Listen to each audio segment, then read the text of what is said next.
दोस्तों, मक्का और मदीना मुसलमान धर्म के लोगों के लिए दो बहुत ही पवित्र स्थान हैं। एक तरह से कहा जाए तो हम हिंदुओं के लिए जैसे कि सारे तीर्थ स्थान हैं, ठीक वैसे ही मुसलमानों के लिए भी मक्का और मदीना दो बहुत ही पवित्र तीर्थ स्थान हैं।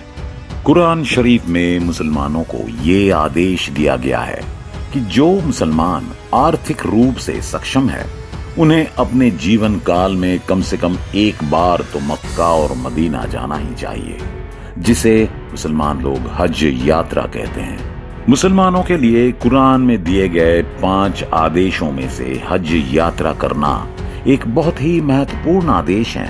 इसलिए दुनिया भर के सभी मुसलमान अपने जिंदगी में एक बार तो हज यात्रा करने की ख्वाहिश जरूर रखते हैं, क्योंकि ऐसा कहा जाता है कि जो भी मुसलमान अपने जिंदगी में एक बार हज की यात्रा पूरी कर लेता है उसके सभी पाप धुल जाते हैं और भगवान का आशीर्वाद उसके ऊपर हमेशा बना रहता है। लेकिन दोस्तों, मुसलमानों के पवित्र तीर्थ स्थान काबा शरीफ को लेकर ऐसे कई सारे अफवाहें हैं जो हमें अक्सर सुनने को मिलते हैं, और इन अफवाहों की वजह से गैर मुसलमानों के मन में भी मक्का और मदीना को लेकर शक पैदा होता है।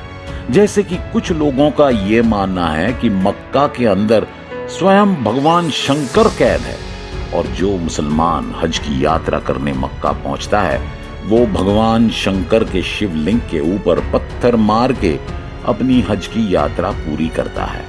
कुछ लोग ये भी कहते हैं कि मक्का में किसी भी हिंदू का प्रवेश करना मना है, और जब भी कोई हिंदू मक्का तक पहुंचता है तो उसे फौरन वहां से वापस भेज दिया जाता है, क्योंकि अगर कोई हिंदू उस भगवान शंकर के शिवलिंग के ऊपर पानी फेंक देता है तो भगवान शंकर वहां से आजाद हो जाएंगे और तब मुसलमानों का विनाश हो जाएगा।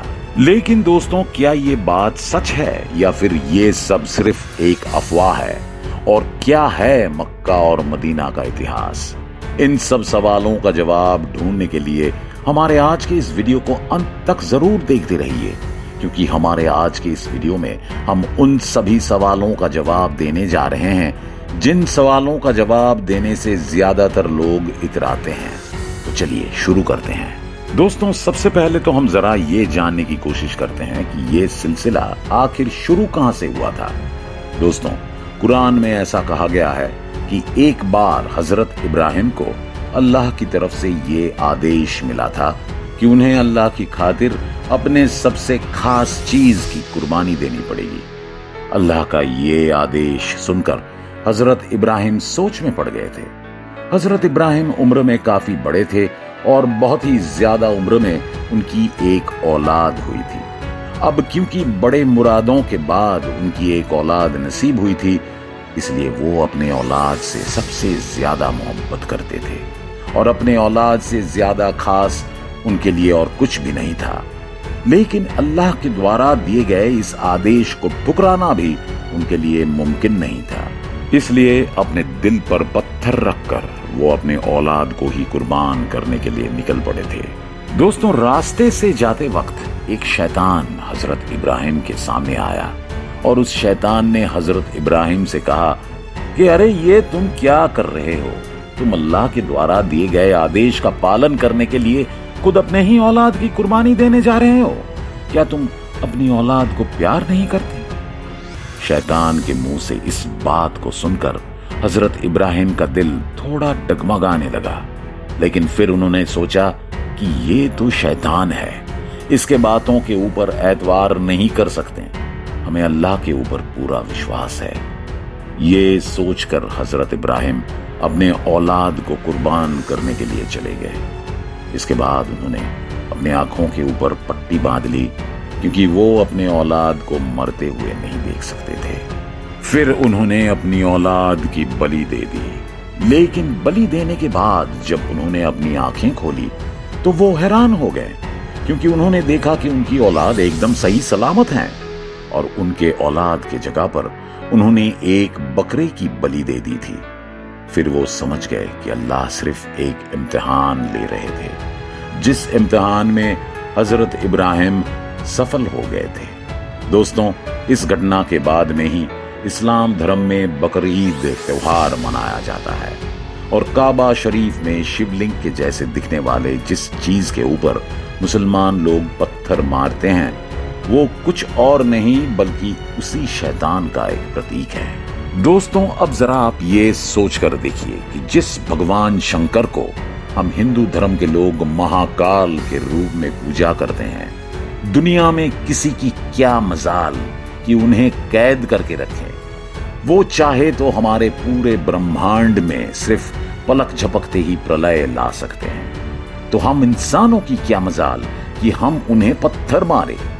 असल में दोस्तों, ये सब एक अफवाह है। मुसलमान धर्म के लोग अपने अंदर के शैतान को मारने के लिए ही उस पत्थर के मूर्ति के ऊपर पत्थर मारते हैं, जो असल में उस शैतान का प्रतीक है।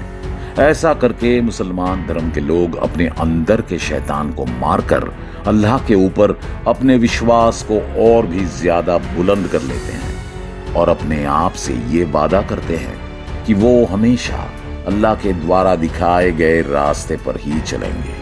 अब जरा हम बात करते हैं मक्का और मदीना के इतिहास के बारे में। असल में दोस्तों, जैसा कि हमने आपको पहले ही बताया है कि मक्का और मदीना दोनों ही मुसलमान धर्म के लोगों के लिए बहुत ही पवित्र स्थान है। मदीना में हजरत मोहम्मद का मकबरा है और मक्का में काबा शरीफ, और इसलिए ही ये दोनों जगह मुसलमान धर्म के लोगों के लिए बहुत ही ज्यादा खास है। दुनिया का हर एक मुसलमान बस यही चाहता है कि उसे अपने जिंदगी में एक बार मक्का और मदीना जाने का मौका मिल जाए, क्योंकि मुसलमान लोग यही मानते हैं कि अगर वो मक्का में जाकर काबा शरीफ का परिक्रमा कर लें तो उनके सारे पाप धुल जाएंगे और उन्हें ऊपर वाले का आशीर्वाद मिलेगा। काबा शरीफ का दर्शन करने के बाद वो सीधे मदीना पहुंच जाते हैं। दोस्तों, वैसे तो मुसलमान चाहे तो साल के किसी भी वक्त मक्का और मदीना में जा सकता है, लेकिन ज्यादातर मुसलमान बकरीद के वक्त पर ही मक्का और मदीना जाना चाहते हैं, और ऐसा इसलिए क्योंकि काबा शरीफ का इतिहास बकरीद के साथ जुड़ा हुआ है।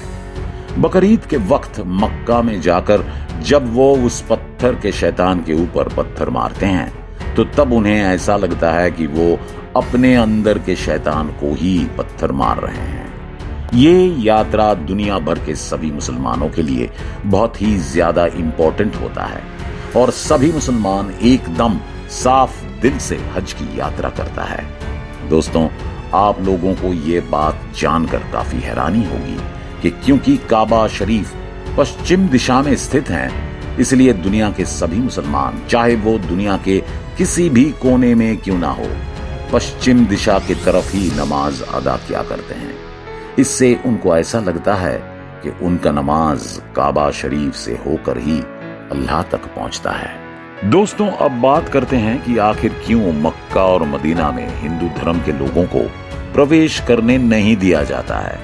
दोस्तों, जैसा कि हमने आपको पहले ही बताया है कि मक्का और मदीना मुसलमानों के लिए बहुत ही पवित्र स्थान है और इसलिए यहाँ पर सिर्फ इस्लाम धर्म के लोगों को ही प्रवेश करने की अनुमति दी जाती है, क्योंकि सिर्फ वही सच्चे दिल से और पूरी शिद्दत के साथ इन स्थानों पर आती हैं।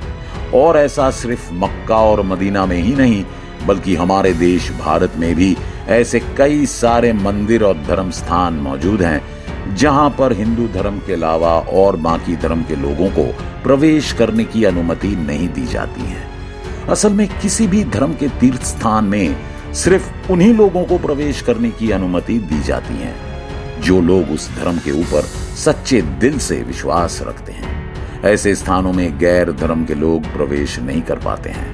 और दोस्तों, जहां तक बात भगवान शंकर के ऊपर पत्थर मारने की आती हैं, तो हम आपको बताना चाहेंगे कि ऐसी अफवाहें समाज के कुछ ऐसे लोग ही फैलाते रहते हैं जिनका काम हिंदू और मुसलमानों के बीच विभेद पैदा करना होता है। तो दोस्तों, ये था मक्का और मदीना का इतिहास।